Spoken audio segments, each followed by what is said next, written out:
Hello, good morning, नमस्कार। रोजगार with Poonam channel पे आप सभी बच्चों का स्वागत है।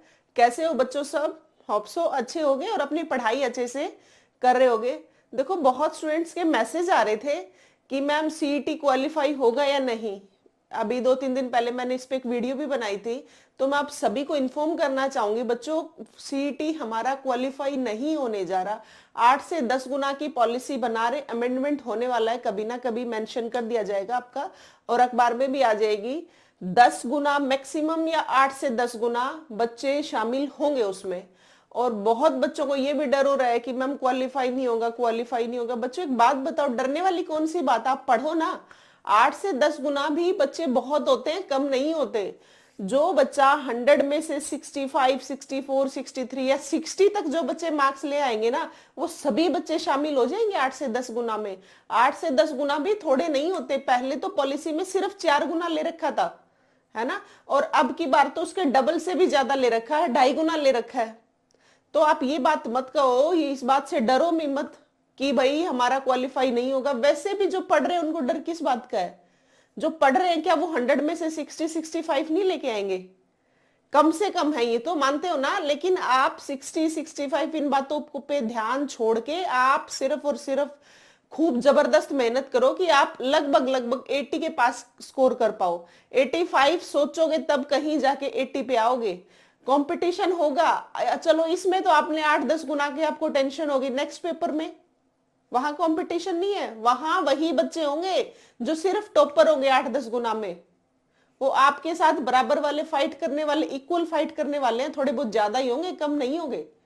तो आप इस बात की टेंशन छोड़ो कि कितना होगा। हमें बस ये देखना है कि हम कहाँ स्टैंड करेंगे जब पेपर होगा। 10 गुना 8 गुना इस बात को ध्यान में ना रख के ध्यान इस बात पे रखो कि हम ज्यादा से ज्यादा स्कोर कितना कर सकते हैं सीईटी में। इस बात पे फोकस करो, क्वालिफाई होगा नहीं होगा। मैंने तो वीडियो बनाई थी, वो इसीलिए बनाई थी, देख भी लेना वो वीडियो। जो बच्चे 40 और 50 के आसपास रह जाते हैं, थोड़ी बहुत कोशिश की, जो सोचते हैं कि नहीं हमारा क्लियर हो ही जाएगा, तो इसीलिए बनाई थी कि ओनली क्लियर से बात नहीं बनने वाली, 40-50 नंबर से बात नहीं बनने वाली। आपको अच्छा खासा स्कोर करना पड़ेगा, तब कहीं जाके आप मेंस दे पाओगे। आ गई अब बात समझ? तो 8 या 10 गुना इस बात को बिल्कुल छोड़ दो। फोकस इस बात पे रखो कि हमें 80 और 85 का स्कोर करना है। करना है मतलब करना है, आपके पास दूसरा ऑप्शन कुछ नहीं होना चाहिए। अगर बच्चों देखो, अब आप जो मेहनत करोगे ना वो आपको लाइफ को डिसाइड करेगी। अगर जो बच्चे अब मजे लेने की सोच रहे हैं तो आगे लाइफ में प्रॉब्लम्स होंगी। अगर आप अपनी लाइफ को निखारना चाहते हो, अच्छी बनाना चाहते हो, एक अच्छी जिंदगी चाहते हो, तो अभी से मेहनत करो और खूब दबा के करो। तो आज के बाद किसी भी बच्चे को ये कंफ्यूजन नहीं होनी चाहिए कि मैम 8 गुना 10 गुना, 8-10 गुना में बहुत सारे बच्चे आएंगे और आपका ये भी लिखा हुआ था इसी माह में होगा एग्जाम। देखो इसी माह में तो नहीं हो सकता क्योंकि फॉर्म भी फिल करने हैं, लेकिन इस बात से ये कंफर्म है कि पेपर बहुत जल्दी होने वाला है। तो थोड़ा सा अपनी पढ़ाई पे ध्यान रखो, कितने पे जा रहे हैं, कितने गुना लेंगे, क्वालिफाई होगा नहीं होगा। भाई पिछला लास्ट टाइम भी तो यही रामायण चल रही थी पूरा, जब तक सीईटी हुआ है ना।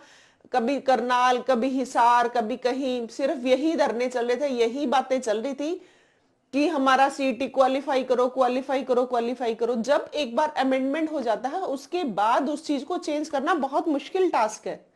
आप नहीं कर सकते ऐसे किसी चीज को चेंज, है ना। तो सेम अब की बार होने वाला, अमेंडमेंट होने वाला है 8-10 गुना की। फिर बाद में बच्चे अब नहीं पढ़ोगे तो रोते रहना कि सीईटी क्वालिफाई करवा दो, क्वालिफाई करवा दो। अब आपको डिसाइड करना आप क्वालिफाई वाली भीड़ में खड़े होगे या टॉपर्स बच्चों में आओगे। ये आप पे डिपेंड करेगा, आपकी मेहनत डिसाइड करेगी ये बातें। ठीक है, चलो देखो, हम हरियाणा जीके पढ़नी स्टार्ट कर रखी थी और आज हम हरियाणा जीके का एक मोस्ट इंपॉर्टेंट टॉपिक करने जा रहे हैं, जो कि नदियों का टॉपिक है। सभी बच्चों को पता है नदियों का टॉपिक हर एग्जाम में आता है। हरियाणा जीके जहां पूछी गई हमेशा नदियों का टॉपिक तो आता ही आता है, उसको छोड़ नहीं सकते, सोच भी नहीं सकते। ये टॉपिक इतना इंपॉर्टेंट है। ठीक है, इसको ध्यान से सुनना मेरे साथ में। क्वेश्चन तो मैंने शायद 20-25 लिए हैं, लेकिन मैं एक मैप के जरिए आपको थोड़ा सा पिक्चराइज करवा पाऊंगी कि कौन सी नदी कहाँ पे है और कौन कौन सी नदियां हमारी उत्तर की हैं और कौन सी नदियां हमारी साउथ, नॉर्थ, उत्तर की, नॉर्थ की और साउथ की जितनी भी नदियां हैं ना हमारी, एक बार ध्यान से मैप के जरिए समझना। फिर देखना आप क्वेश्चंस को कितना इजीली सोल्व कर पाओगे। ध्यान से सुनो एक बार। अच्छा, क्वेश्चंस पहले मैप देखो एक बार बच्चों। नदियों का टॉपिक करेंगे, जितने प्रीवियस ईयर क्वेश्चंस आए हुए हैं वही करेंगे, लेकिन एक बार मैप जरूर देखना, मैप से आपको समझ आ जाएगा कौन सी नदी कहां से बहती है। हाँ देखो ये रहा, ये है हमारा प्यारा सा हरियाणा, और छोटा सा जो कि मैदानी क्षेत्र है, थोड़ा सा बस यहाँ पे पहाड़ी है और थोड़ी सी यहाँ पे पहाड़ी है, जो हमारी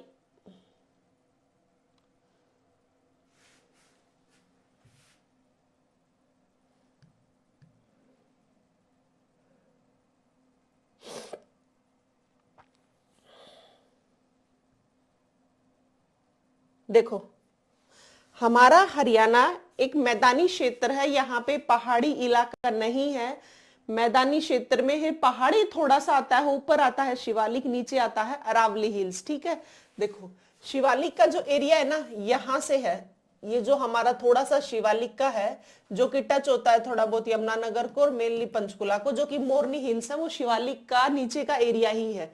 ठीक है, हमारी जो शिवालिक हिल्स है हमारे हरियाणा में कितनी है, 1.67%। ये इंपॉर्टेंट है ये बात। तो हमारी शिवालिक कितनी है, 1.67%। यहाँ पे है फिर हमारी अरावली हिल्स जो कि टच करती है महेंद्र इसको, गुरुग्राम को, फरीदाबाद को, पलवल को और मेवात को। ठीक है, ये हमारी है 3.09%। इसका मतलब शिवालिक से ज्यादा है अरावली हिल्स, ये कंफर्म है। देखो ये जो अरावली हिल्स हैं ये बहुत सबसे पुराने पहाड़ बोले जाते हैं वर्ल्ड के। तो सबसे पुराने पहाड़ वर्ल्ड के कौन से, अरावली हिल्स। और न्यूनतम जो हिमालय का जो पार्ट है शिवालिक, ये है न्यूनतम और ये है प्राचीनतम। हो गया, ये हमारी कितनी है 1.67%, और ये वाली है हमारी 3.09%। देखो नू, ये मेवात जिला, ये यहाँ पे जो पहाड़ियां हैं वो है अरावली हिल्स का। यहाँ पे गुरुग्राम में भी, फरीदाबाद में भी, दिल्ली में देखा होगा ना जो न्यू दिल्ली है, और रायसीना की पहाड़ी पे बसाया गया है। तो ये किसकी, ये अरावली हिल्स का ही पोर्शन है।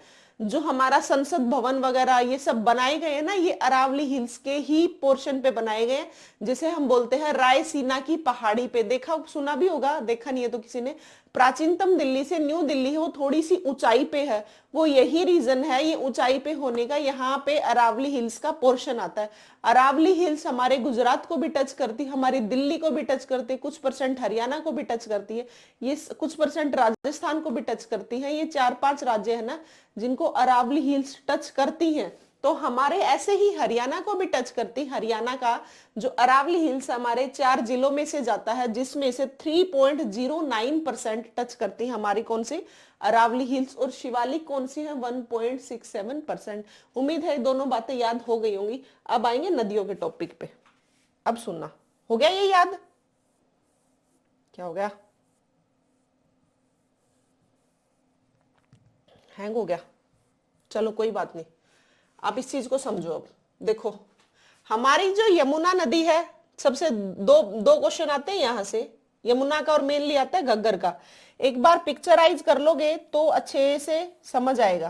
क्या हो गया भाई, अच्छा ठीक है।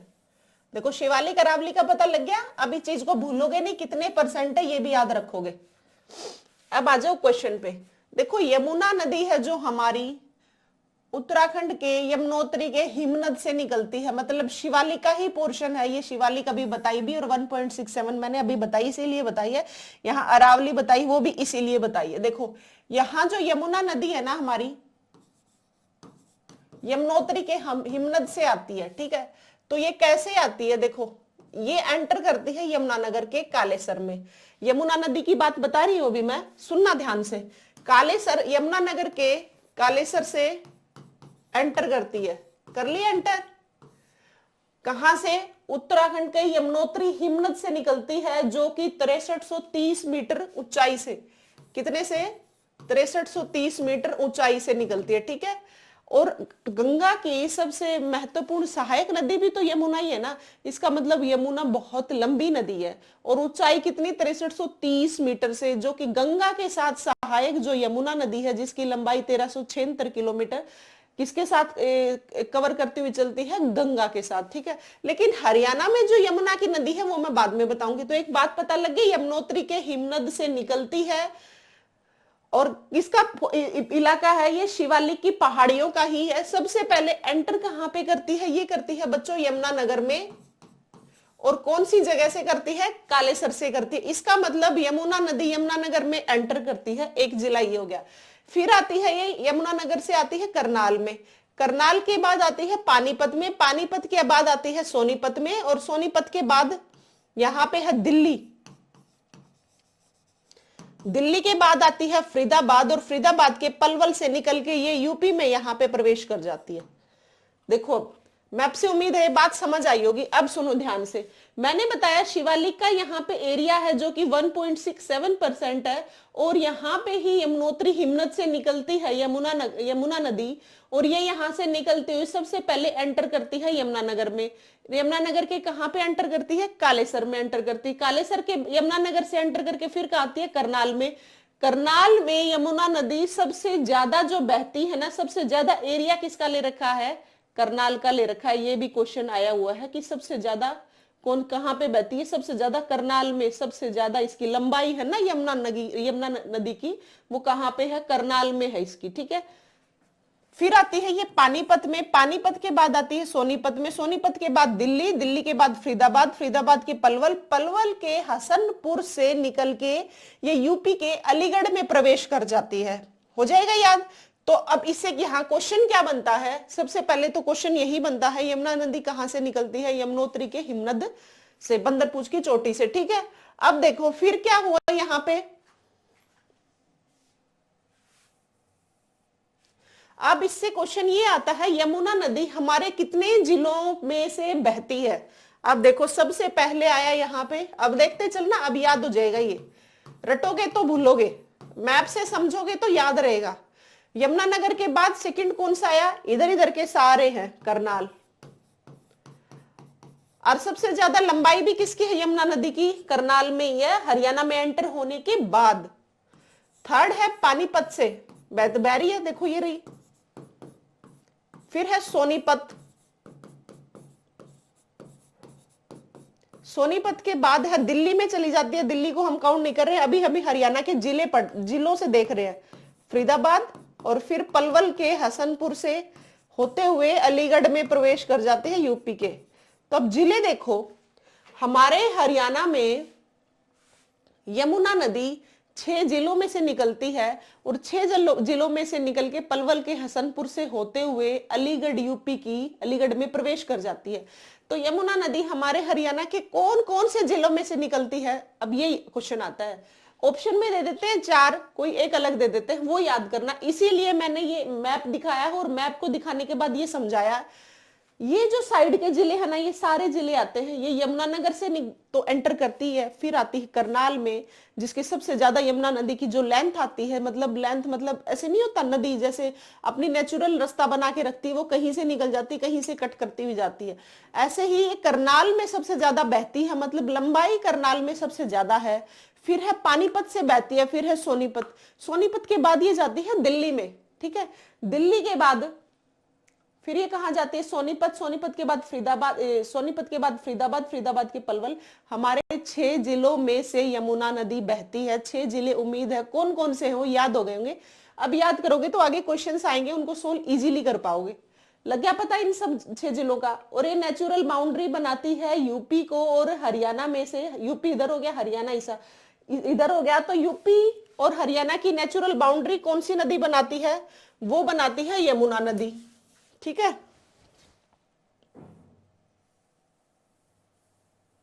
6 जिले याद हो गए ना। अब देखो आगे।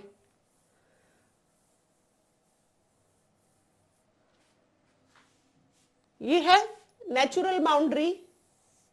इधर हरियाणा अपना ये दिख ही रहा है, और इधर है यमुना, सॉरी यूपी, यमुना कह रही हूं। हो गया। यहां से नेचुरल बाउंड्री बना ली। देखो अब हमारे हरियाणा में से देखो यमुना नदी कितनी बह रही थी, अच्छे खासे जिलों में से जा रही है। ठीक है।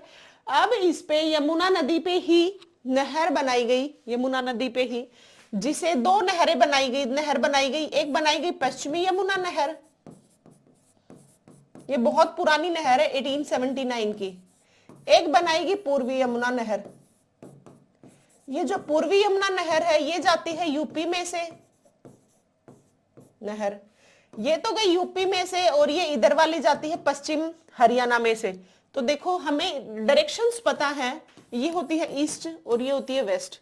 तो जब ये नदी है यहाँ यूपी है इधर और इधर है हरियाणा, तो हमारे कौन सी नदी हिस्से में आई, कौन सी नहर आई, पश्चिम यमुना नहर, और इधर आई पूर्वी यमुना नहर। तो यमुना नदी पे नहरें बनाई गई जिसको नाम भी यमुना नदी के नाम पे ही रखा गया। हमारी साइड आई वो पश्चिमी यमुना नहर और यूपी की साइड गई वो पूर्वी यमुना नहर, क्योंकि पूर्व की साइड ही यूपी है, हरियाणा के पूर्व में है। ठीक है, तो हो गया पूर्वी यमुना नहर पूर्व इसमें यूपी में और पश्चिमी हमारे है।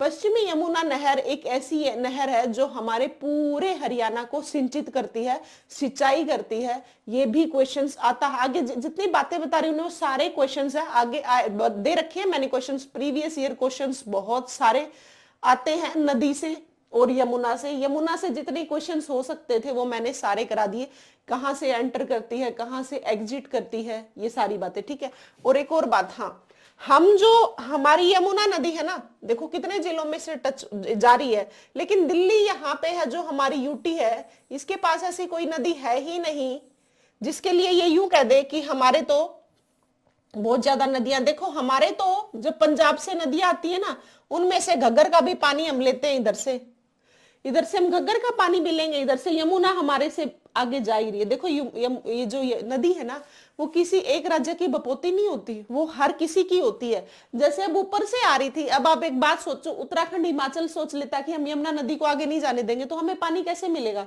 हम पानी को रोक भी नहीं सकते, है ना। आप उसका यूज कर सकते हो, आप उसको रोक नहीं सकते। ऐसे ही जब ये यमुना नदी बहती बहती आ रही थी, पहले हम इसका 70% पानी यूज करते थे। ठीक है, 70% पानी यूज करते थे, ज्यादातर पानी हम यूज कर लेते थे। तो फिर दिल्ली वालों की समस्या हो गई कि भाई हम पानी कहां से ले। ठीक है, तो फिर हमने यमुना का अब एक समझौता हुआ, एक नहर भी बनाई गई, मुनक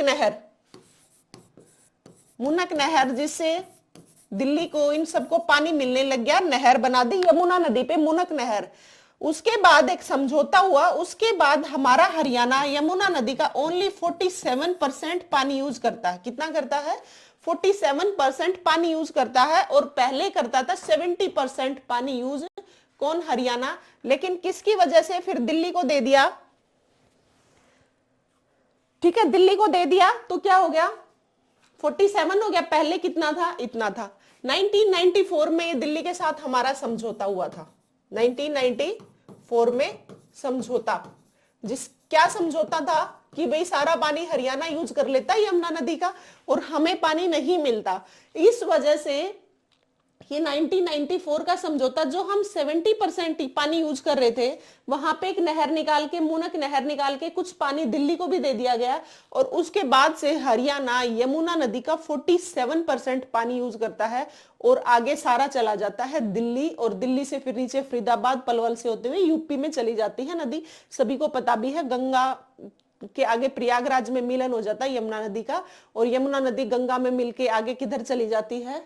इधर बंगाल की खाड़ी में मिल जाती है। सभी को पता है इस बात का। ठीक है, हो गया ये याद।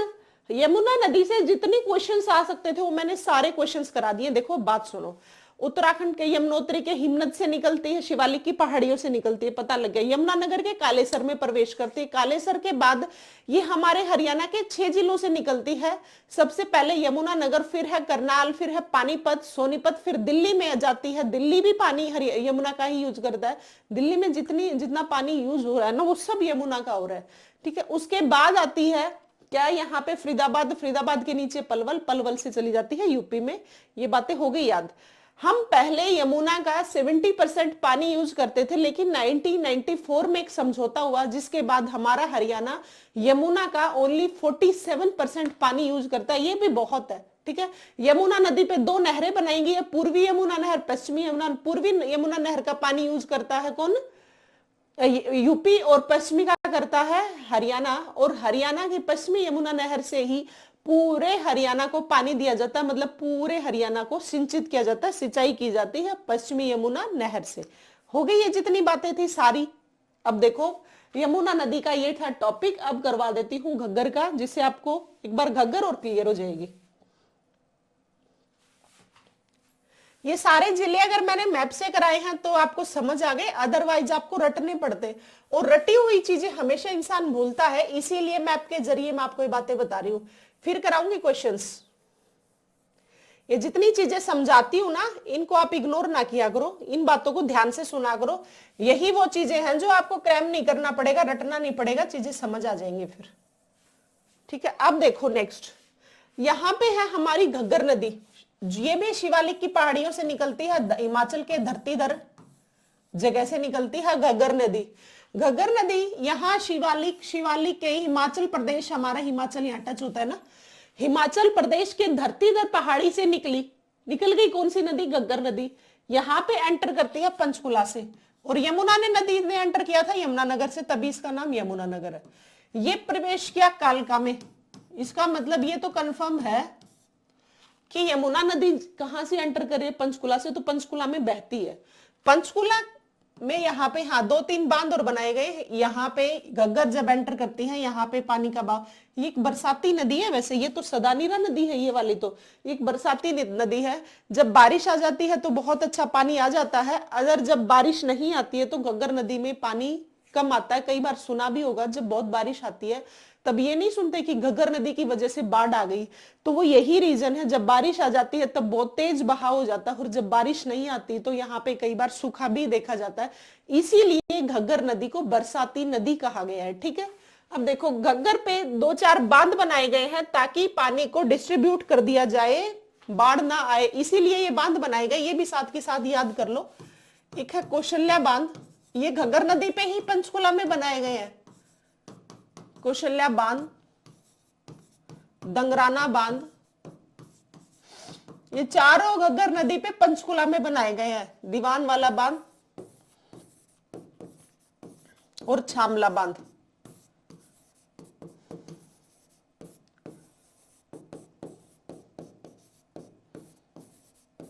ठीक है, देखो अब सुनो, जैसे यमुना नदी हुई थी ऐसे ही इसको सुनना। शिवालिक से निकलती हिमाचल प्रदेश के धरतीधर नामक पहाड़ी से निकल के ये हमारे हरियाणा में एंटर करती है पंचकुला में, और पंचकुला में जहां से एंटर करती है वो जगह है कालका। इसका मतलब घग्गर नदी कालका में प्रवेश करती है पंचकुला जिले के। आ गई। फिर ये पानी जब क्या नाम है, बारिश आती है तब बहुत ज्यादा बाढ़ ना आ जाए, इस वजह से हमारे हरियाणा में पंचकुला जिले में 4 बांध बनाए गए हैं ताकि हम पानी को क्या कर सके, डिस्ट्रीब्यूट कर सके। और वो 4 बांध भी क्वेश्चन आता है एग्जाम में। वो कौन कौन से हैं 4 बांध जो कि घग्गर नदी में पंचकुला में बनाए गए हैं? फर्स्ट है कौशल्या बांध, सेकंड है दंगराना बांध, थर्ड है दीवान वाला बांध, और फोर्थ है छामला बांध। ये चारों बांध भी आप याद रखोगे। कौशल्या, दंगराना, दीवान वाला और छामला बांध किस नदी पे बनाए गए? घग्गर नदी पे। और कहाँ बनाए गए? पंचकुला जिले में। क्यों बनाए गए? ताकि पानी को हम क्या कर सके, डिस्ट्रीब्यूट कर सके, बाढ़ ना आए। एकदम से घग्गर नदी जब एंटर करती है, और जब बरसात से तो पहले ही पानी बहुत ज्यादा होता है, इसलिए पानी को क्या कर दिया, डिस्ट्रीब्यूट कर दिया। ठीक है, बांध बना बना के। अच्छा, फिर देखो जो घग्गर नदी हमारी पंचकुला के बाद आती है अंबाला में। ठीक है, अंबाला के बाद हमारी जो घग्गर नदी है वो कुरुक्षेत्र में एंटर नहीं करती। क्या नहीं करती? कुरुक्षेत्र में एंटर नहीं करती। क्वेश्चन यहीं पे उलझता है। फिर आती है कैथल में, और कैथल के बाद फिर जींद में एंटर नहीं करती। फतेहाबाद और फतेहाबाद सिरसा से राजस्थान के बटनेर जिले में प्रवेश होती हुई ये चली जाती है। ठीक है, हनुमानगढ़ भी बता देते हैं कई बार वैसे बटनेर जिले में। ठीक है, देखो तो घग्गर नदी ने कौन कौन से जिले टच किए हमारे, अब देखना। सबसे पहले तो घग्गर नदी एंटर कहां से हुई? शिवालिक की पहाड़ियों के हिमाचल प्रदेश में धरतीधर नामक जगह से निकलती है ये, है ना। तो धरतीधर नामक जगह से निकलती है कौन सी नदी? यमुना नदी। हमारे हरियाणा के 5 जिलों में से बहती है। सबसे पहले है पंचकुला। पंचकुला का कालका जिले से प्रवेश करती है कौन सी नदी? घग्गर नदी। सेकंड है, फिर आती है ये अंबाला। घग्गर नदी पे 4 बांध बनाए गए हैं, वो लिख रखे, वो याद कर लेना। पंचकुला हो गया, अंबाला हो गया। फिर ये कुरुक्षेत्र में एंटर नहीं करती। कुरुक्षेत्र और जींद हमेशा क्वेश्चन में उलझाने के लिए बोलते हैं। 4 ऑप्शन दे देते हैं, इधर के ही ऑप्शन देते हैं और उसमें कुरुक्षेत्र घुसा देंगे, कभी जींद। बच्चा हमेशा वही पजल होता है। ये ना तो कुरुक्षेत्र में से आती कुरुक्षेत्र में एंटर नहीं करती, ना ही जींद में एंटर करती। आप याद रखोगे कुरुक्षेत्र और जींद में से घग्गर नदी एंटर नहीं करती। फिर कौन कौन से हैं? फर्स्ट है पंचकुला, सेकंड है कौन सा बता रही थी मैं, अंबाला, और थर्ड है कौन सा यहाँ पे? कैथल, और फोर्थ है यहाँ पे कौन सा? फतेहाबाद, और फिफ्थ है सिरसा। इसका मतलब यमुना नदी तो हमारे हरियाणा के 6 जिलों में से निकलती है, और ये कितने में से निकलती है? निकलती है 5 जिलों में से। हो जाएगा याद। और कहां से निकलती? हिमाचल प्रदेश से। और बाढ़ ना जाए इसलिए यहाँ पे क्या बना दिए गए? 5 बांध बना दिए गए। 5 बांध भी याद रखोगे। हो जाएगा यहाँ पे। ये है सारा घग्गर नदी का सिनेरियो। जितनी घग्गर नदी की बातें आ सकती हैं आपके एग्जाम में वो मैंने सारी बता दी है। देख लो एक बार।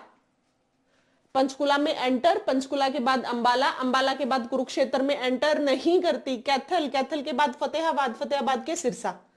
ठीक है, ये बांध बनाए गए हैं 4। अब देखो घग्गर नदी होगी और हमारी यमुना नदी है होगी। इनसे ही ज्यादा क्वेश्चन आते हैं वैसे तो।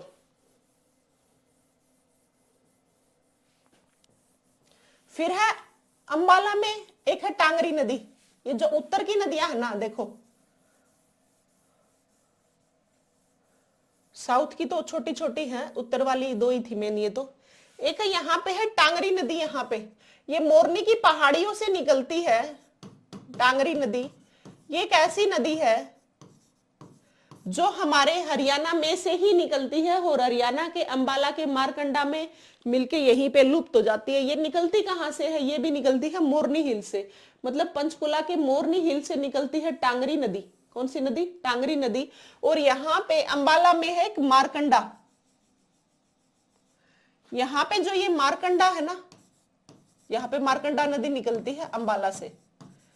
इसी में क्या मिल जाती है? टांगरी नदी मिल जाती है। तो इसका मतलब मारकंडा की सहायक नदी कौन सी है? टांगरी है। ये टांगरी बहुत छोटी सी नदी है। ठीक है, एक टांगरी है यहाँ पे, ये मारकंडा अंबाला की हो गई। ठीक है, एक यहाँ पे राकी नदी भी है। वैसे मेन तो आती नहीं है पर कई बार आ जाती है। राक्षी नदी यमुनानगर के बिलासपुर से, जिसे हम राका नदी भी बोलते हैं।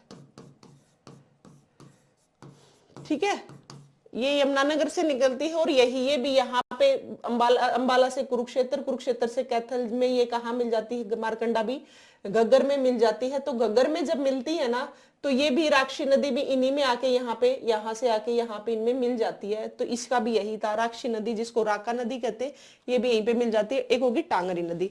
ठीक है, अब देखो हमारे इधर 4 नदियां हैं साउथ की, कृष्णावती, साहिबी नदी। ये चारों साउथ की नदी है। साहिबी नदी वो सारी नॉर्थ की थी। कृष्णावती नदी, दोहन नदी, ये सारी नदी कहाँ की हैं? ये है बच्चों कहाँ की? ये साउथ की। और वो जो बातें कर रही थी वो कहाँ की थी? ये थी नॉर्थ की नदी। अब आते हैं क्वेश्चंस पे। ठीक है, अब आप क्वेश्चंस को अच्छे से समझ पाओगे। कुछ मैंने छोटे जितनी बोल सकती थी मोटी मोटी सारी बातें मैंने आपको नदियों से रिलेटेड बता दी हैं। अब आगे क्वेश्चंस के जरिए से आपको और अच्छे से पता लग जाएगा। देखो हरियाणा में टांगरी नदी अपनी यात्रा कहां से शुरू करती है?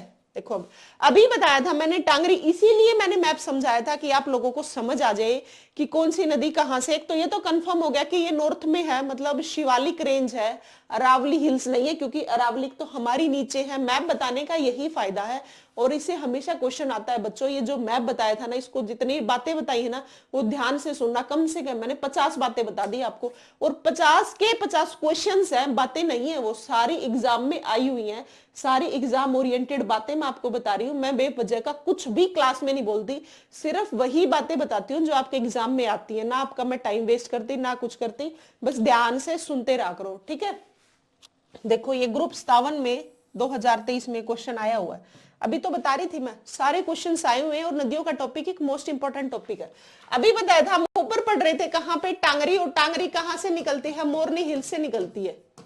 पढ़ा था हमने ये बातें, मोरनी हिल से टांगरी नदी निकलती है। तो टांगरी नदी अपनी यात्रा कहां से शुरू करती है? देखो अरावली पहाड़ी नीचे है, गलत हो गया। अंबाला से करती नहीं, और चंडीगढ़ यूटी का कोई रोल नहीं है, ये करती है पंचकुला के कालका से प्रवेश। अब मैप्स का ये फायदा था कि अब आपको पता लग जाएगा, जो मैप में बताया था, मैंने बताया था यहाँ पे पंचकुला है और पंचकुला के कालका मोरनी हिल से एंटर करती है। और पंचकुला में, तो पंचकुला का सिर्फ एक कालका एरिया लिख रखा, अरावली हिल्स तो हमारी नीचे है, अंबाला में थोड़े करते उससे ऊपर, तो पंचकुला रह गया ना, इसमें करती। तो आंसर क्या हुआ फर्स्ट।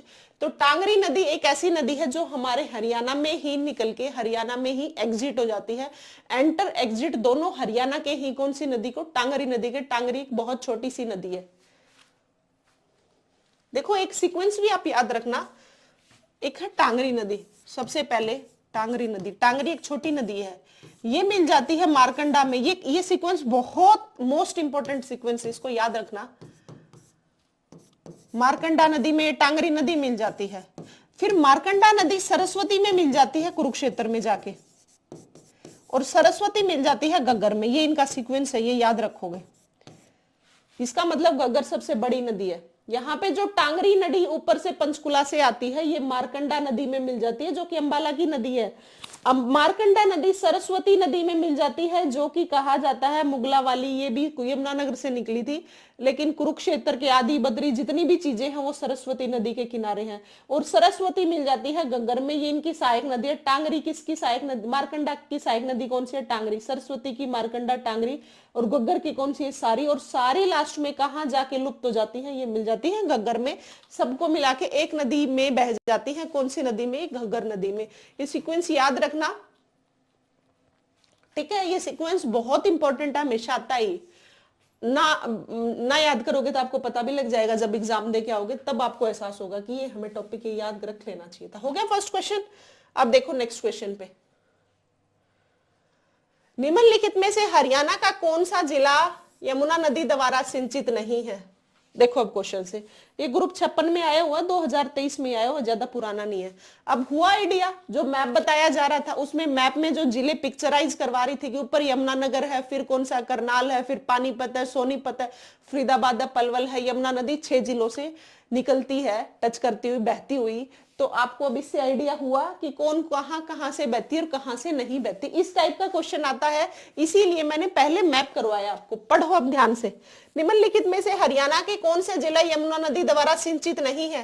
पानीपत था, यमुनानगर से तो एंट्री कर रही थी, सोनीपत से भी, और हिसार से नहीं करती। यहाँ पे सिर्फ पश्चिमी यमुना नहर है, उससे सिंचाई की जाती है, लेकिन यमुना नदी यहाँ से नहीं बहती। यही तो क्वेश्चन पूछा गया। इसीलिए ये जो मैप कराया है ना, ये इंपॉर्टेंट था। इसका ये फायदा होगा, क्वेश्चन आराम से कर लोगे, रटना नहीं पड़ेगा। नहीं तो आप याद करोगे यमुनानगर, पानीपत, सोनीपत हिसार में से नहीं बहती, हिसार में से नहीं बहती। ऑप्शन में अगली बार यहाँ पे रोहतक लिख दिया तो क्या करोगे? जरूरी है सेम क्वेश्चन आएगा आपको। इसीलिए जो भी टॉपिक पढ़ते हो उसके कंसेप्ट्स क्लियर होना बहुत जरूरी होता है। यही बातें होती हैं जो आपके फायदे के लिए। आप मैप जो करते हो ना, कभी किसी भी चीज का हो सकता है, वो बच्चों वर्ल्ड का हो सकता है, इंडिया का हो सकता है, हरियाणा का। मैप हमेशा आपके क्वेश्चन सोल्व कराने में बहुत हेल्प करता है। मैप जब भी करवाए जाए ना, उनको ध्यान से सुना करो, उनको पिक्चराइज करा करो। आपको ना नॉर्थ अमेरिका कहाँ है, साउथ कहाँ है, एशिया कहाँ है, अफ्रीका का है, ये सब भी पता होने चाहिए। उसके बाद इंडिया का तो हर एक स्टेट आपको पता होना चाहिए, आपके माइंड में सेट होना चाहिए कि कौन सा स्टेट कहाँ है। अगर जिन बच्चों को वर्ल्ड का मैप, इंडिया का मैप, हरियाणा का मैप पता है ना, और उसको क्वेश्चन नहीं भी आता, 2, 3, 4 नंबर तो वो वैसे ही ज्यादा ले जाता है, क्योंकि वो अपने IQ लेवल का वहां पे यूज करता है और थोड़ा सा आइडिया लगा के भी क्वेश्चन को सोल्व कर पाता है। इसीलिए कह रही हूँ हरियाणा का तो है ही जरूरी, क्योंकि 25 नंबर की हरियाणा जीके आपके एग्जाम में आएगी। तो ये जो जब भी मैप कराए, कोई भी टीचर कराए, वर्ल्ड का कराए, इंडिया का कराए, हरियाणा का कराए, आपको किसी भी मैप को छोड़ना नहीं है। आ गई बात समझ? ये मैप इसीलिए कराए जाते हैं। अब आपको पता लग गया, ये क्वेश्चन रटना ही नहीं पड़ा आपको, क्योंकि पहले मैंने मैप समझा दिया। ठीक है, हो जाएगा याद। अब तो याद क्या, अब तो आप समझ गए। 6 जिलों के अलावा यमुना नदी का कुछ भी पूछ लिया जाए, वो आप टिक करोगे, उसमें से नहीं बहती। यमुनानगर से बहती है, करनाल से बहती है, करनाल के बाद सीक्वेंस लिख रही हूं जैसे जिले हैं वैसे ही, फिर पानीपत, पानीपत के बाद सोनीपत, सोनीपत के बाद फरीदाबाद, फरीदाबाद के बाद पलवल। इन 6 जिलों के अलावा कोई भी जिला पूछ लिया जाए, आप कहोगे उसमें से नहीं बहती कौन सी नदी? यमुना नदी। ठीक है, ये 6 जिले हैं, और घग्गर के और लिख देती हूं 5 जिले, याद रहेंगे। पंचकुला, अंबाला, कुरुक्षेत्र से नहीं बहती कैथल, फतेहाबाद और जींद। इन 5, जींद कह रही हूं, सॉरी, जींद से नहीं बहती, सिरसा, सिरसा। इन 5 के अलावा घग्गर के बारे में पूछ लिया जाए तो कहोगे नहीं बहती। इन 6 के अलावा पूछ लिया जाए तो नहीं बहती। यमुना नदी 6 जिलों से बहती है और घग्गर नदी 5 जिलों से बहती है। हो जाएगा अब याद। देखो, बहुत बच्चे हरियाणा की नदियों के टॉपिक में कंफ्यूज रहते थे कि यमुना नदी कौन से जिलों से बहती है, घग्गर नदी कौन से जिलों से। जो बच्चा इस क्लास को देख लेगा, मुझे नहीं लगता उसको कभी कोई भी नदियों से रिलेटेड प्रॉब्लम आएगी। हरियाणा की नदियां इंपॉर्टेंट टॉपिक हर एग्जाम में आनी, और बहुत बच्चे हमेशा ही फंसते हैं। उम्मीद है अब ये जो मैप कराया है उसके बाद बच्चे नहीं फंसेंगे। और हाँ बच्चों, अपनी क्लासेस पसंद आ रही है तो सब्सक्राइब किया करो, चैनल को लाइक किया करो, अपनी क्लासेस को लाइक किया करो अगर अच्छी लग रही है तो। और कुछ भी आपको सजेशन देना है आप कमेंट डाल सकते हो, मैं देख लेती हूँ जब भी फ्री होती हूँ, है ना। सभी बच्चों से सब्सक्राइब करवाओगे, अपने आस पड़ोस भाई बहन जो भी सीईटी की तैयारी कर रहे हैं और जिन भी बच्चों को पढ़ने में दिक्कत आ रही है, मैं बिल्कुल एग्जाम ओरिएंटेड ही करवा रही हूँ। जो आपके एग्जाम्स में आती है, बेवजह की बातें कोई भी नहीं करती, ना आपका टाइम वेस्ट करती, मैं सिर्फ पढ़ाने पे फोकस करती हूँ। और मुझे ऐसा लगता है कि बेवजह बातें करके टाइम पास करने का कोई फायदा भी नहीं हो। जब आप पढ़ने आए हो तो सिर्फ और सिर्फ पढ़ो, है ना। वही हम काम कर रहे हैं, बिल्कुल एग्जाम पॉइंट ऑफ व्यू से सारी इंपॉर्टेंट बातें मैं करा रही हूँ और बिल्कुल फ्रीली चल रही है, इनमें तो कुछ पैसा भी नहीं लग रहा और बिल्कुल पैटर्न से करवा रही हूँ। तो जो भी बच्चे पढ़ना चाहे सभी बच्चों को बोलना, अपनी क्लासेस चल रही हैं, ऐसे ही चलती रहेंगी और जब तक सीईटी आएगा बहुत अच्छे से कर लेंगे। जो बच्चे मेरे साथ तब से शुरू से लेके अब तक कर रहे हैं और आगे करते रहेंगे, उन बच्चों को तो बिल्कुल दिक्कत नहीं आएगी। जब वो बच्चे एग्जाम दे के आएंगे तब उनसे पूछना कि वो कितना स्कोर करके आए हो, तब मुझे भी जरूर बताना। आपको खुद को एनालाइज हो जाएगा कि बेवजह की बात हम कुछ भी नहीं की, सिर्फ और सिर्फ पढ़ाई पे बात की है। ऐसा भी तो हम कर सकते हैं ना, आधे घंटे आए और टाइम वेस्ट करके चले गए, बोल के 2-4 क्वेश्चन कराए और बेवजह बोल के चले गए। नहीं, वैसा करने से बच्चों आपका कोई फायदा नहीं होने वाला। देखो मेरा तो जाएगा क्या, मैं तो ऑलरेडी सिलेक्टेड हूँ, मैं तो गवर्नमेंट जॉब में हूँ, मुझे तो अब कोई पढ़ना नहीं। आप लोगों का है दिक्कत, तो आप लोग अगर अब टाइम वेस्ट करोगे तो आपकी लाइफ वेस्ट हो जाएगी। तो इसलिए कभी भी बेवजह की किसी की बातों पे फोकस नहीं करना होता, सिर्फ और सिर्फ स्टडी पे फोकस करना होता है। आगे बात समझ। कभी टाइम वेस्ट मत किया करो। मैं मेरे से अगर कोई सजेशन लेगा तो मैं सिर्फ यही कहूंगी, जब आप पढ़ते हो तो सिर्फ पढ़ो, बेवजह की बातों को छोड़ो। आपकी यही जो अभी की मेहनत है ना, आपकी पूरी लाइफ को डिसाइड करेगी कि आप आगे जाने वाला आपका फ्यूचर कैसा होगा। और अभी वेस्ट कर दिया तो साफ दिख रहा है का फ्यूचर कैसा होगा, है ना। आप चाहते हो एक अच्छी जिंदगी तो गवर्नमेंट जॉब बहुत जरूरी है बच्चों। गवर्नमेंट जॉब के बहुत सारे फायदे हैं, ये सच्चाई है, ये गलत बात नहीं है। जो हमारे बड़े बूढ़े पेरेंट्स ये बोलते हैं ना कि कोई लड़की का रिश्ता देखते हैं तब भी गवर्नमेंट जॉब देखते हैं, क्या ये गवर्नमेंट जॉब में सेलेक्ट है? हमारा समाज भी इसी बात को मानता है। जो लोग गवर्नमेंट जॉब में सेलेक्ट हो गए वो वेल एजुकेटेड है, जो नहीं हो, जबकि हालांकि गलत धारणा है, मैं ये मानती हूँ। लेकिन बस मैं ये बता रही हूँ कि गवर्नमेंट जॉब बहुत जरूरी है। हम जैसे मीडियम फैमिली में तो बहुत जरूरी है, क्योंकि कल को ना किसी की भी कोई दिक्कत हो जाए तो मेडिकल की फैसिलिटीज है, सभी को पता है। कुछ भी दिक्कत हो जाए, पैसों की जरूरत पड़ेगी तो आपको लोन मिल सकता है। आप रिलैक्स हो, आपकी महीने वाले दिन इनकम आनी ही आनी है ना। तो ये बहुत सारे फायदे हैं, इसीलिए प्रेशर भी दिया जाता है और इसीलिए ये बात सही भी है। मैं भी यही बताऊंगी कि बच्चों दिन रात मेहनत करो, बहुत सारी वैकेंसीज आ रही है आपकी सीटी में। और जो बच्चे रह गए वो पछतावा बहुत होगा, फिर जाएगी कहानी 3-4 साल के बाद, उससे पहले फिर कुछ नहीं होने वाला। क्योंकि पहले सीईटी होगा, उसके बाद मेंस होगा, और मेंस के इतने टाइप की वैकेंसीज हैं सभी का। कभी कौन सा एग्जाम, कॉमर्स वालों का, कभी आर्ट्स वालों का, कभी साइंस का, कभी ये पटवारी की हो जाए, कभी किसी का, कभी किसी का, कभी क्लर्क का, कभी ग्रुप डी में फंस जाएंगे। इस टाइप से फंस के बहुत साल निकल जाएंगे। तो आपको यही कोशिश करनी है, अब जो आ रहा है ना टाइम, हमें उसको वेस्ट नहीं करना, हमें कुछ भी नहीं करना। हम अभी जो वैकेंसी आ रही है सिर्फ हमारा फोकस उन्हीं वैकेंसीज पे होना चाहिए। जैसे एक क्रिकेट में जब बॉल मारने वाले का फोकस सिर्फ बैट्समैन का किस पे ध्यान होता है कि बॉल आए मुझे टिक करना, उसका और कहीं ध्यान नहीं होता। ऐसे ही आपकी लाइफ है, आपकी लाइफ भी सेम है। आपको सिर्फ ये डिसाइड करना है कि जब एग्जाम हो मुझे हिट करना है, मुझे छक्का मारना है, मतलब मारना है, ठीक है। वो बॉल कहां जा रही है, मतलब हमने पेपर देने के बाद हमारा स्कोर कहां जा रहा है, वो मैटर नहीं कर रहा। बस जब वो जो बॉल आए हमारे पास, हम कैसी उस बॉल को मारते हैं, कैसा वो शॉट मारते हैं, वो डिपेंड करेगा आपके ऊपर। सेम कहानी आपकी जॉब की है, ठीक है। देखो नेक्स्ट क्वेश्चन है, यह नदी पिंजौर निकट हरियाणा राज्य में प्रवेश करती है। देखो अब कुमुदवती, मैंने कोई नदी बताई आपको? मैंने नदी बताई है, यमुना नदी, घग्गर नदी, मारकंडा नदी, टांगरी नदी, राक्षी नदी, कृष्णावती नदी, दोहन नदी, साहिबी नदी, अंशुमती नदी। इन नदियों के अलावा कोई भी नदी आ जाए इसका मतलब वो हमारे हरियाणा की नहीं है। ये जो नदियां बताई है हमारे हरियाणा की है, और एक्स्ट्रा कुछ भी पूछा गया हमारी हरियाणा की नहीं है, उसको कर दोगे गलत। मैंने बताया कोई भी? यमुना नदी कहां बताई है मैंने? यमुनानगर से। पिंजौर कहां का इलाका है? पंचकुला का। तो पंचकुला में कौन सी नदी बताई थी? कितनी बारी तो मैं बोली हूँ, घग्गर नदी बताई है। दृष्टदेवती, ये नीचे की नदियों में बताया था अभी, कृष्णावती, दृष्टदेवती नदी, साहिबी नदी, ये सारी बातें नीचे की बताई थी मैंने। और पूछा क्या कहां गया? पिंजौर। पिंजौर कहां पे? पंचकुला में। तो कौन सा ऑप्शन बचा? घग्गर।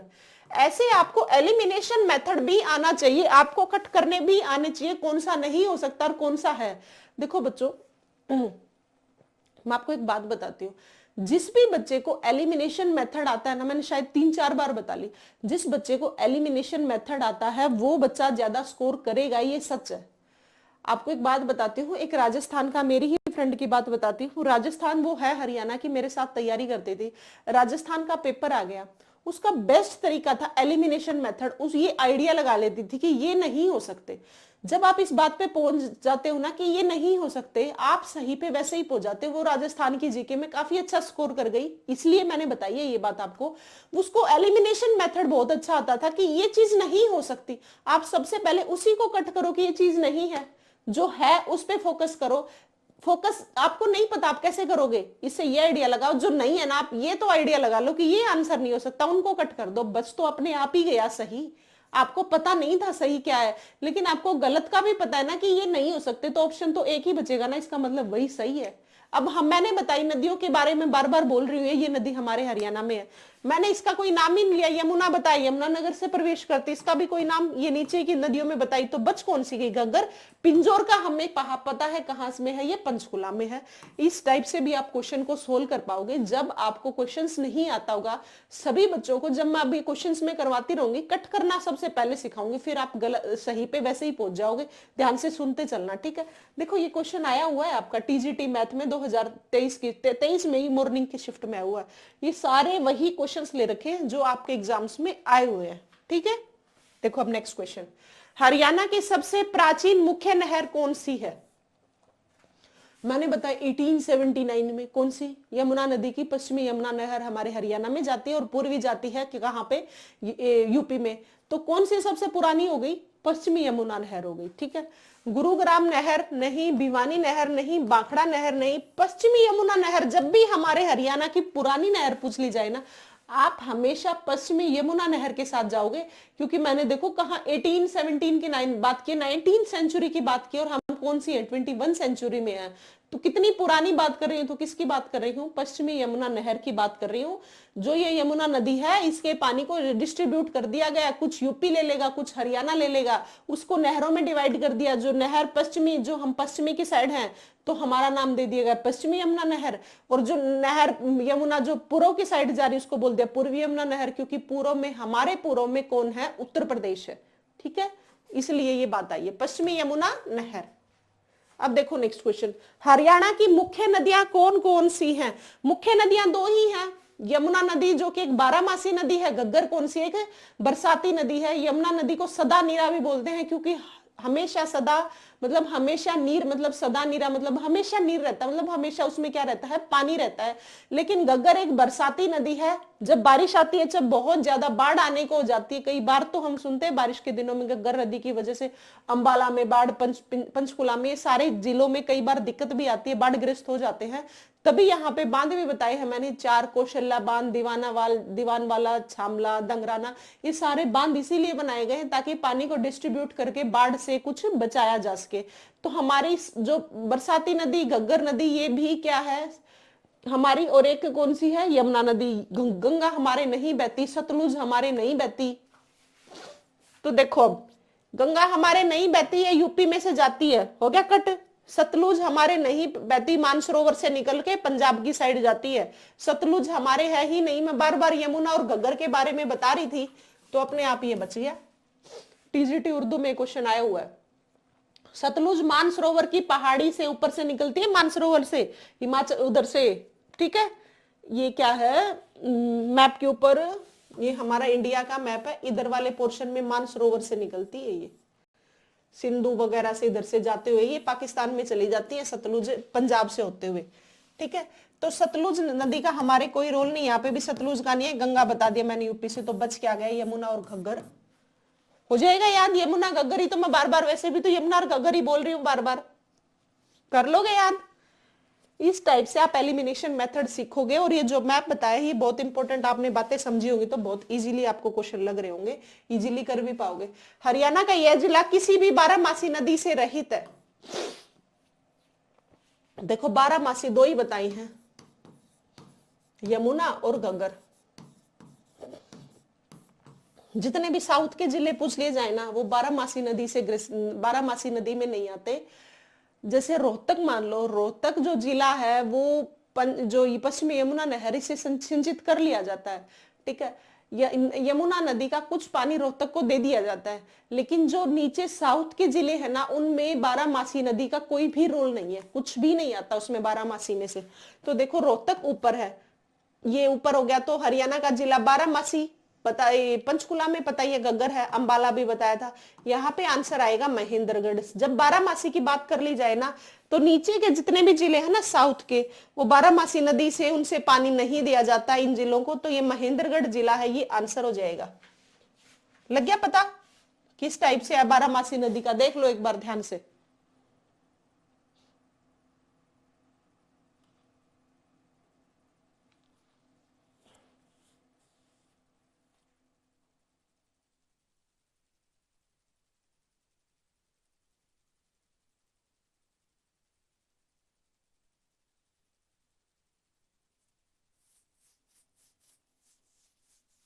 कर लोगे। नेक्स्ट क्वेश्चन देखो, मोदी सरकार द्वारा यमुना नदी में बहने वाली प्रदूषित पानी की समस्या के समाधान के लिए किस समिति का गठन किया गया है, बताओ। मतलब यमुना नदी में बहुत सारी, जब यमुना नदी बहती है, यहाँ पे आस पड़ोस के जितने भी गांव बसते हैं ना, वो गांव इसमें कूड़ा करकट जितना भी फेंकते रहते हैं, इस वजह से ये जो हमारी यमुना नदी है ये प्रदूषित हो रही है। देखा भी होगा ना, कई यूपी की जो आसपास की जगह यमुना नदी गंगा का जब मिलन है, वहां पे लोग जाते हैं, कुछ पूजा वगैरह करते हैं, वहां पे कुछ भी डाल देते हैं, उनसे हमारा पानी प्रदूषित तो हो ही रहा है ना। उसी वजह से मोदी सरकार ने यमुना नदी बहने वाले प्रदूषित पानी की समस्या के समाधान के लिए एक समिति गठन की गई है। समिति हमेशा क्या करती है, जहां पे आसपास में जो लोग पानी को प्रदूषित कर रहे हैं, मतलब कूड़ा करकट जो भी डाल रहे हैं, उनको रोकने का काम करते हैं, ताकि जो पानी जा रहा है वो किसी भी गंदे कुछ भी डालने से दूषित ना हो। बहुत लोग नहा रहे होते हैं, वहीं पे पानी में सुसु कर देते हैं, कुछ भी गंदा कुछ भी हो जाता है, तो इस वजह से कूड़ा करकट कुछ भी फेंक देते हैं पानी में, इस वजह से दूषित ना हो, इसके लिए एक कमेटी बनाई गई है मोदी सरकार के द्वारा यमुना नदी के लिए। अब ये पूछा गया है कि वो समिति का नाम बताओ, किस समिति का गठन किया गया। देखो आप और बताओ मुझे।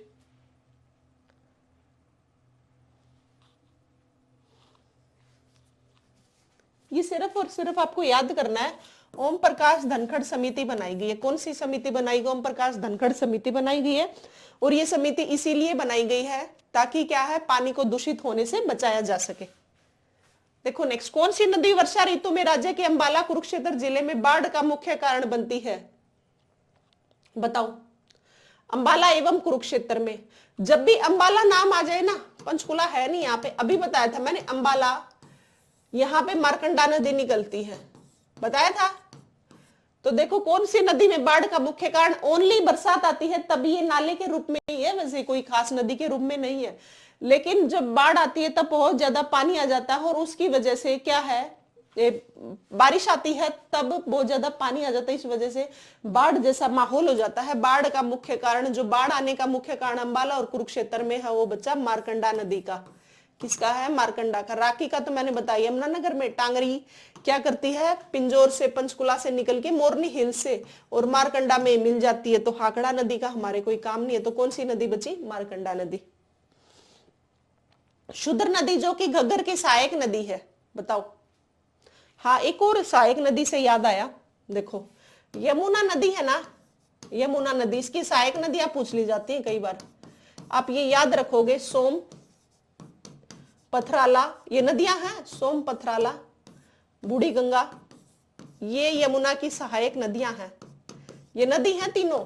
तो यमुना नदी की सहायक नदी सोम नदी, पथराला नदी, बूढ़ी गंगा, ये सारी यमुना की क्या है, सहायक नदी है। ये याद रखोगे, सोम, पथराला और बूढ़ी गंगा। ठीक है। तो ऐसे ही शुद्ध नदी जो कि घग्गर की सहायक है, बताओ।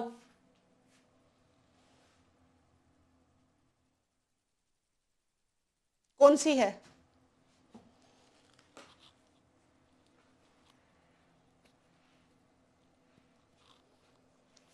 चितांग नदी है ना, ये घग्गर की क्या है, सहायक है। कौन सी है?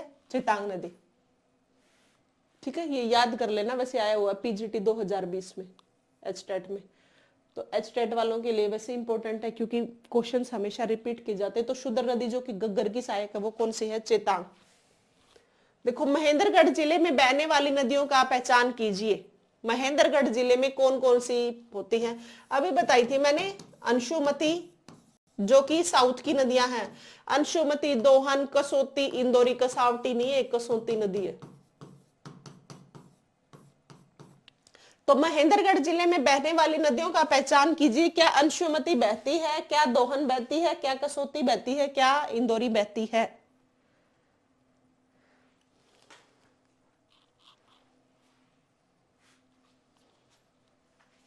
देखो, ये जो नदी है ना, दोहन और कसोती, ये सिर्फ यही बहती है महेंद्रगढ़ जिले से। देखो बात सुनो, अंशुमती, अंबुमती नहीं है, ये अंशुमती है, ये नहीं। दोहन जो नदी है ना, ये महेंद्रगढ़ की डोसी की पहाड़ी से निकलती है। महेंद्रगढ़ में डोसी की पहाड़ी है, कुलताजपुर गांव में, जो कि 652 मीटर ऊंची है। 652 मीटर ऊंची महेंद्रगढ़ की डोसी की पहाड़ी, कुलताजपुर गांव में जो डोसी की पहाड़ी है, वो कितनी ऊंची है? 652 मीटर ऊंची। ये क्वेश्चन आया हुआ इसलिए बता दिया मैंने। तो महेंद्रगढ़ में डोसी की पहाड़ियां हैं, तो डोसी की पहाड़ियों से ही दोहन नदी निकलती है। और कसोती जो नदी है, ये भी यहीं से बहती है। तो दोहन और कसोती नदी क्या है? महेंद्रगढ़ जिले में बहने वाली नदी है। कौन कौन सी है? दोहन और कसोती। इंदौरी नदी हमारी रेवाड़ी, झज्जर और गुरुग्राम, ये यहाँ पे बहती है। अंशुमती हमारी महेंद्रगढ़ में नहीं बहती, ये भी यहीं पे बहती है, रेवाड़ी वगैरह में। तो दोहन और कसोती नदी ये महेंद्रगढ़ जिले में से बहती है। और महेंद्रगढ़ जिले में हमारी डोसी की पहाड़ियां हैं। वहां पे कहते हैं कि चम्मन ऋषि ने 1500 पता नहीं कितने, 5000 साल, हाँ 5000 वर्ष तक तपस्या की थी। वैसे तो ये गलत है कि 5000 साल तक कोई इंसान जिंदा नहीं रह सकता, लेकिन ये कहावत ही बनी हुई है कि डोसी की पहाड़ियां कहाँ पे हैं, एक याद रखोगे, महेंद्रगढ़ में। और महेंद्रगढ़ में कुलताजपुर गांव में डोसी की, गांव कौन सा है? कुलताजपुर, जो कि डोसी की पहाड़ी हमारी 652 मीटर ऊंची है। वहां पे ही बताया जाती है जो हमारा च्यवनप्राश नहीं बनता, ये जो च्यवनप्राश है, ये भी वहीं से बताया गया है कि चम्मन ऋषि थे, उन्होंने 5000 वर्ष तक तपस्या की थी। कहां पे? डोसी की पहाड़ी पे। ये बात भी कई बार आती है आपके एग्जाम में। देखो नेक्स्ट क्वेश्चन, दी गई नदियों में से कौन सागर नदी की सहायक नदी है? सागर की नहीं, घग्गर नदी की। घग्गर की सहायक नदी है, बताओ। अब मैंने यहाँ पे एक सीक्वेंस लिखी थी, टांगरी, मारकंडा, सरस्वती और घग्गर। अब बताओ, इससे बता दो। अब आप बताओ, अब कौन सी सागर नहीं है, ये घग्गर की सहायक नदी। दी गई नदियों में से कौन सी घग्गर की सहायक नदी है? बताओ। लिख दिया अब तो मैंने।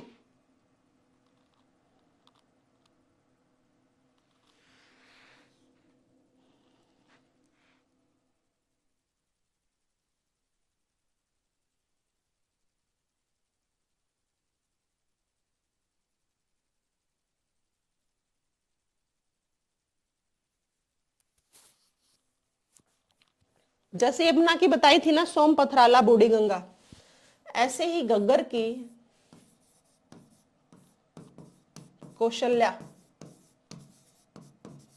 नदी घग्गर की सहायक नदी है, कौशल्या नदी।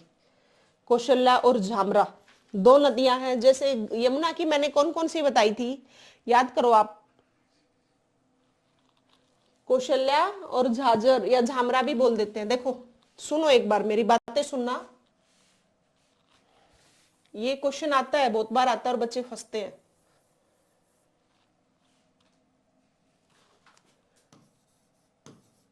यमुना नदी है, यमुना नदी की सहायक नदियां हैं, यमुना नदी की सहायक नदियां हैं सोम, पथराला और बूढ़ी गंगा। ये सारी बार क्वेश्चन आते हैं, हमेशा ही आते हैं, ये याद रखोगे। बूढ़ी गंगा होगी, इसकी 3 होगी ये नदियां।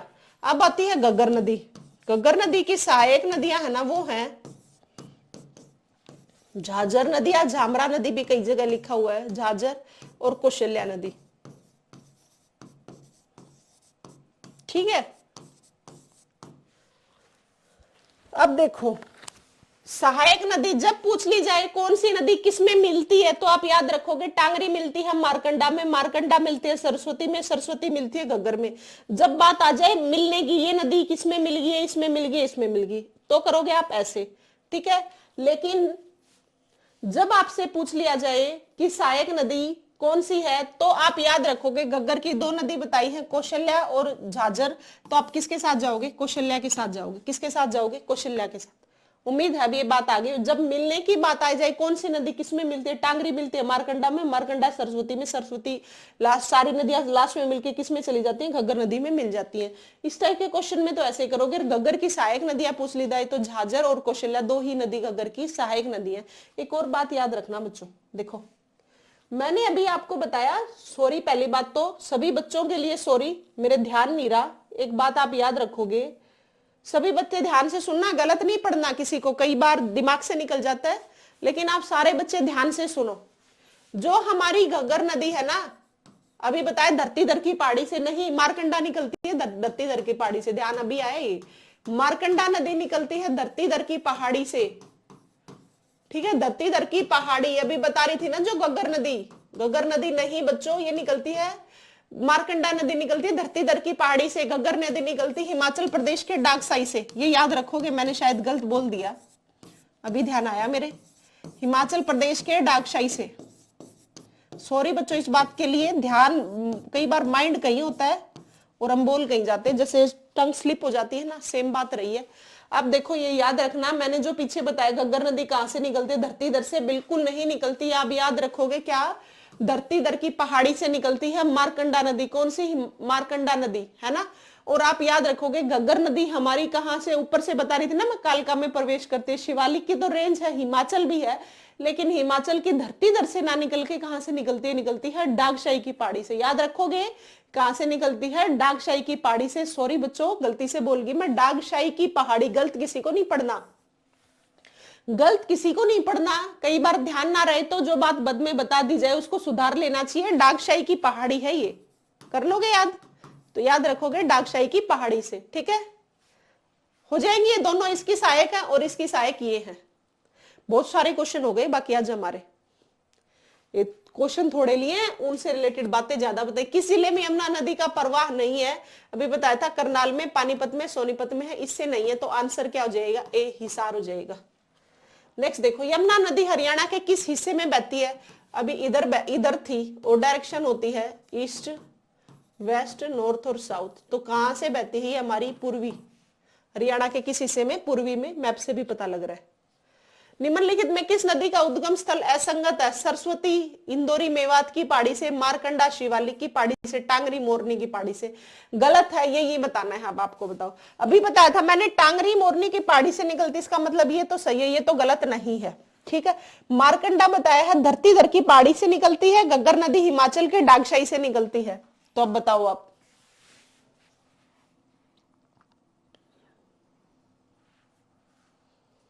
इंदौरी जो सरस्वती है नदी है ना, सिरमौर जिला है, हिमाचल का सिरमौर जिला है, डांगशु सिरमौर जिला, ये ठीक है, ये डांगशु जगह, हिमाचल के सिरमौर जिला है, डांगशु जगह है। सरस्वती भी ना, सॉरी सरस्वती डांगशु नहीं है, ये डांगशु नहीं आएगा, ये सिरमौर जिला हिमाचल प्रदेश का, ये यहां से निकलती है। कौन सी नदी, सरस्वती। इंदौरी नदी मेवात की पहाड़ी से निकलते हैं, ये बात बिल्कुल सही है। मारकंडा जो धरती धर हिमाचल के शिवालिक की पहाड़ियों से निकलती है, ये बात भी सही है। टांगरी मोरनी की पहाड़ियों से निकलती है, ये बात भी सही है। तो बात गलत कौन सी है? बात गलत ये है कि सरस्वती नदी जो हमारी है ये निकलती है हिमाचल प्रदेश के, हिमाचल राज्य के सिरमौर जिले से। ठीक है, कहां से? सिरमौर जिले से, हिमाचल से। यहाँ लिखा हुआ है डांगशु, डांगशु कोई जगह नहीं है, सिरमौर जिले से निकलती है। इंदौरी कहां से निकलती है? मेवात की पहाड़ियों से निकलती है। टांगरी कहां से निकलती है? मोरनी हिल से निकलती है। और मारकंडा शिवालिक की पहाड़ियों से निकलती है। ये सभी को पता ही, ऊपर वाली सारी शिवालिक की ही है। कर लोगे याद? तो ये गलत है। सरस्वती नदी, देखो बच्चों, आज की डेट में हम बात करें तो सरस्वती नदी नहीं है, लुप्त हो चुकी है। लेकिन बहुत टाइम पहले कुछ साइट मिली, कुछ खुदाई की गई, तब बोला गया जहां से भी पानी बहता हुआ कि ये हमारी पुरानी क्या है? सरस्वती नदी है।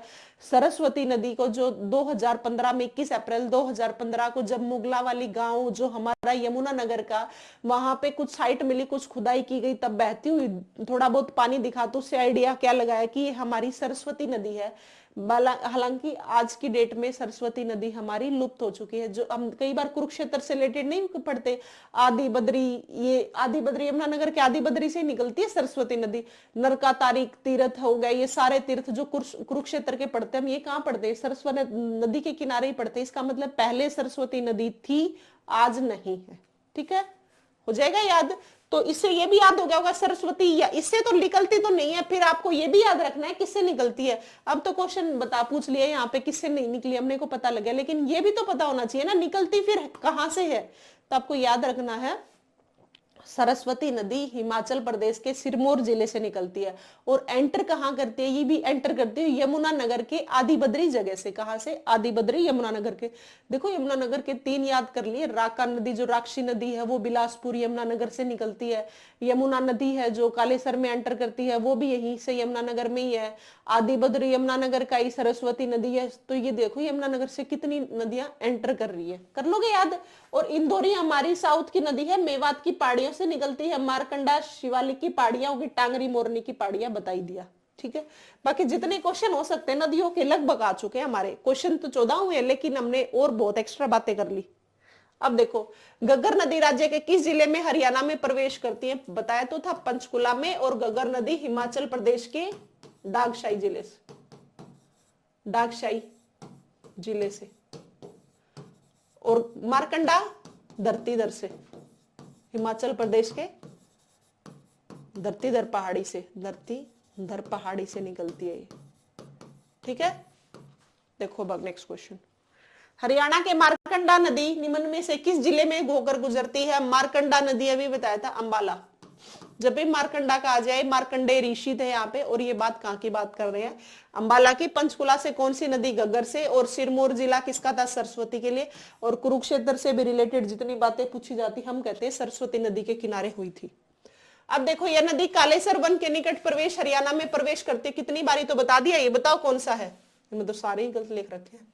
कालेसर वन के निकट प्रवेश हरियाणा में करती है, ये गलत है। गग्गर कालेसर यमुना नदी, कालेसर है कहाँ पे? कालेसर वन ये है यमुना नगर में, जहां पे सारस के पेड़, जंगली लाल, जंगली मुर्गा, ये सारे कालेसर के ही फेमस चीजें हैं। तो गग्गर से तो नहीं बहती, साहिबी दक्षिण की नदी होगी। अब बताओ,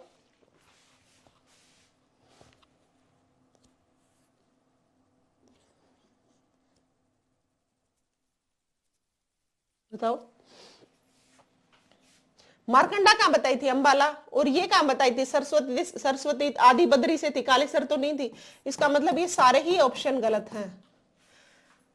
घग्गर, इन ऑप्शंस देखो गलत क्यों है। गग्गर नदी पंचकुला से एंटर करती है, कहां से करती है? कालका से। ये गलत इसलिए पूछा कहा गया कालेसर वन का। कालेसर वन कहां है? यमुना नगर में है। यहाँ का लाल जंगली मुर्गा फेमस है कालेसर वन में। यहाँ पे एक बहुत बड़ा शिव मंदिर है, ये भी आप याद रखना है। और सारस जंगल नहीं, यहाँ पे लाल जंगली मुर्गा। और था तो सही क्या था, जब याद आएगा तब बताऊंगी। गग्गर नदी पंचकुला से होगी इसलिए गलत है। साहिबी दक्षिणी नदी इसलिए है मारकंडा अंबाला से। सरस्वती यमुना नगर के आदि बद्री से एंटर करती है, तो कालेसर वन से यहाँ पे आएगा ऑप्शन यमुना नदी, तब आंसर ठीक होगा। ठीक है, यमुना नदी एंटर करती है कालेसर वन से। अब देखो, प्राचीन समय में हरियाणा किस नदी के किनारे स्थित स्थिरता। जब भी प्राचीन जितनी भी बातें आ जाए ना, प्राचीन नरका तारीख हो गया, एनरक तीर्थ हो गया, चंद्रकूप हो गया, ये जो जितनी भी बातें, महाभारत का युद्ध है, अर्जुन ने गीता का उपदेश, श्री कृष्ण ने अर्जुन को गीता का उपदेश दिया, वो कौन सी नदी थी, जब भी क्वेश्चन आ जाए आपको प्राचीन से रिलेटेड आपको टिक करना है सरस्वती नदी को। किसको टिक करना है? सरस्वती नदी को। तो प्राचीन समय में हरियाणा किस नदी के किनारे स्थित था? जब भी प्राचीन समय की बातें पूछ ली जाए तो आप किसके साथ टिक करोगे? सरस्वती नदी के साथ। ठीक है बच्चों, एक आध छोटी सी गलती कर दी, फिर से सॉरी बोल रही हूँ बच्चों। जो घग्गर नदी है, देखो गलत कुछ नहीं पढ़ना, आपको जब एहसास हो जाए कि ये चीज गलती से बोल दी गई है तो आपको रियलाइज कर लेना चाहिए, वो चाहे टीचर हो चाहे स्टूडेंट हो, उस चीज को सुधारना बेटर होता है कि बच्चे गलत पढ़े। जो हमारी घग्गर नदी है वो हिमाचल के डाकशाही से निकलती है, धरती दर से नहीं निकलती। याद रखोगे सारी बातें, ठीक है। तो देखो प्राचीन समय में हरियाणा किस नदी के किनारे स्थित था? सरस्वती नदी के किनारे स्थित था, ये याद रखनी है आपको। किस नदी का उद्गम स्थान चंपासर ग्लेशियर है? चंपासर, ये चंपासर ग्लेशियर है, चंपासर है ये। किस नदी का उद्गम चंपासर ग्लेशियर है? बताओ आप, कर लगाओ आइडिया।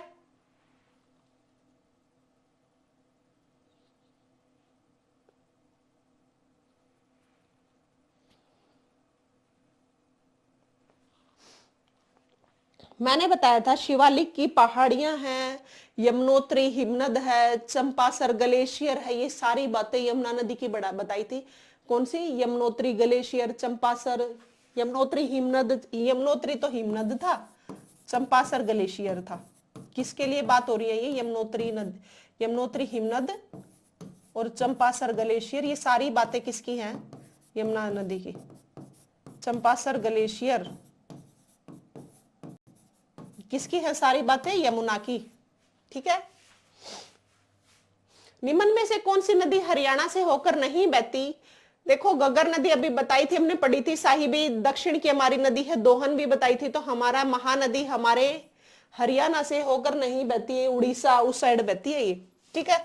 तो आंसर क्या हो जाएगा? सी। कौन सी नदी हरियाणा में से होकर नहीं बहती? तो बच्चों महानदी हरियाणा से होकर नहीं बहती। घग्गर पढ़ी हमने, साहिबी पढ़ी, दोहन पढ़ी, कृष्णावती पढ़ी, अंशुमनमती पढ़ी, मारकंडा पढ़ी, टांगरी पढ़ी, राक्षी नदी पढ़ी, यमुना, घग्गर, ये जितनी बातें पढ़ी है ना ये सारी हमारी हरियाणा की। इनसे अलावा कुछ भी नदी हमारे पूछ ली जाए तो नहीं बहती।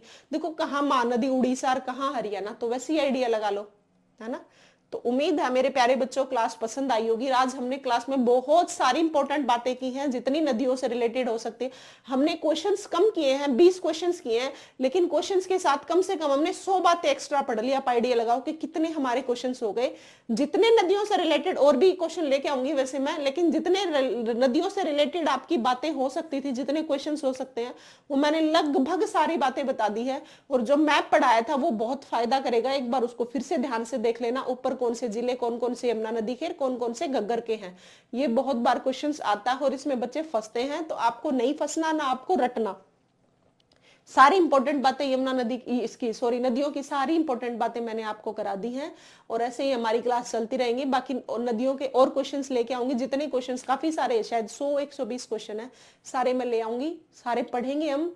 और हाँ बच्चों क्लासेस पसंद आ रही हैं तो लाइक करना है, कुछ भी बताना हो कमेंट डाल सकते हो, और चैनल को सब्सक्राइब जरूर करोगे। और अपने आस पड़ोस में जो भी बच्चे सीईटी की तैयारी करवा रहे उन बच्चों को भी बोलोगे।